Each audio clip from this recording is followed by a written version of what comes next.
नमस्कार। समाज में फैली 10 अफवाह के बारे में मैं बात करूंगा जो पति पत्नी के रिलेशन के संबंध में बोली जाती हैं। क्या बोली जाती हैं कि पति पत्नी के बीच 1 साल हो जाने पर डाइवोर्स मिलेगा। ऐसा कहाँ लिखा है?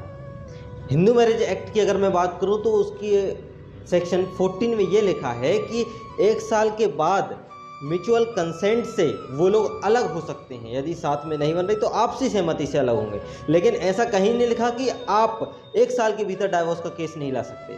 शादी के अगर 2 घंटे बाद भी अगर आपको डाइवोर्स चाहिए, आपको नहीं जम रहा है, तो आप डाइवोर्स का केस लगा सकते हैं। दूसरी अफवाह पे बात करें कि बच्चे की कस्टडी के बारे में, कि बच्चों छोटे हैं तो उसकी कस्टडी पत्नी को दी जाए। ऐसा कहाँ लिखा है? कौन से एक्ट में इसका प्रोविज़न है? कौन से जजमेंट में है? नहीं लिखा है ऐसा कहीं। स्पेशली बेटियों के केस में कि पत्नी को कस्टडी दी जाए, ये सब अफवाह है, ये कहीं डिफाइन नहीं है। तीसरा कि पत्नी अगर केस करती है तो उसे मेंटेनेंस और रेसिडेंस का अधिकार है, ये मानते हैं, लेकिन ये कहाँ लिखा है कि उसको हस्बैंड की प्रॉपर्टी में भी पूरा अधिकार है। यदि वह केस करती है तो हस्बैंड को अपने आधा हिस्सा, प्रॉपर्टी का आधा हिस्सा वाइफ को देना पड़ता है, सास ससुर को वाइफ को देना पड़ता है। ऐसा कहाँ लिखा है? कोई सी प्रोविज़न? ये भी एक अफवाह है। चौथा अफवाह कि पत्नी की मर्जी के साथ क्या होगा? डाइवोर्स। यदि पत्नी चाहेगी आपको डिवोर्स देना तो आप डिवोर्स ले पाओगे। ऐसा कौन से एक्ट में प्रोविज़न है? ऐसा कहाँ लिख दिया है कि पत्नी चाहेगी तो डाइवोर्स? अरे डाइवोर्स तो कोर्ट को देना है, तो कोर्ट करवाएगी।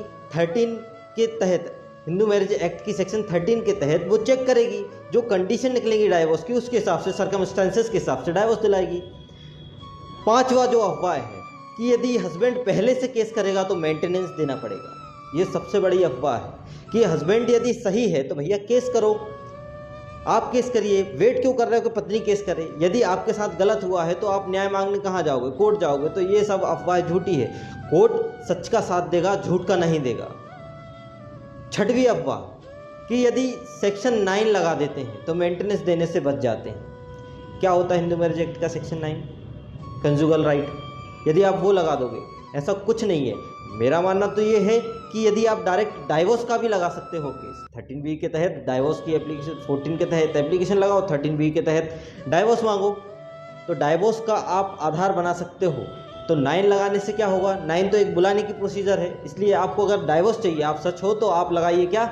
डाइवोर्स का केस। 7वीं अफवाह कि यदि पत्नी केस लगा देती है तो वह दोबारा अपने पति के घर नहीं जाती। ऐसा कहीं लिखा है? यदि कोर्ट आपको स्टे लगा देता है उस घर में जाने से, तब आप नहीं जा सकते, अन्यथा आप पति, सास, ससुर के घर जा सकते हो डाइवोर्स का केस लगाने के बाद भी, कोई भी घरेलू हिंसा का केस लगाने के बाद। 8वीं अफवाह स्त्री धन। पत्नी जो स्त्री धन लाती है वो पति, सास, ससुर को एज अ गिफ्ट होता है। यदि पत्नी उस धन पे अपना राइट जमाती है तो पति का भी शादी में जो खर्चा हुआ है वो उसका राइट होगा, आपको उसको देना पड़ेगा यदि आप उसको देते हो। तो ये क्या इक्वली राइट कोर्ट की तरफ से मिला है? तो ऐसा कहीं नहीं लिखा है कि पत्नी ने जो आपको दिया है वो पत्नी का है, पत्नी का है, ऐसा कहीं नहीं लिखा। तो ये भी एक अफवाह है, डरने की ज़रूरत नहीं है। बोला जाता है कि डाइवोर्स को केस मत लगाओ, आप केस मत लगाओ, हस्बैंड केस मत लगाओ, क्योंकि वो पत्नी क्या है, आप पे केस कर देगी, आप फंस जाओगे, आपको जेल भिजवा देगी।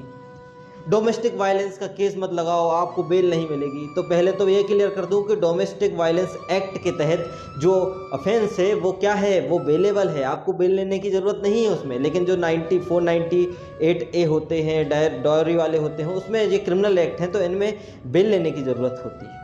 तो ये समाज में ये अफवाहें फैली हुई हैं, इनसे जानकारी रखे रहिए और जुड़े रहिए ड्रीम जुडिशरी इंदौर के।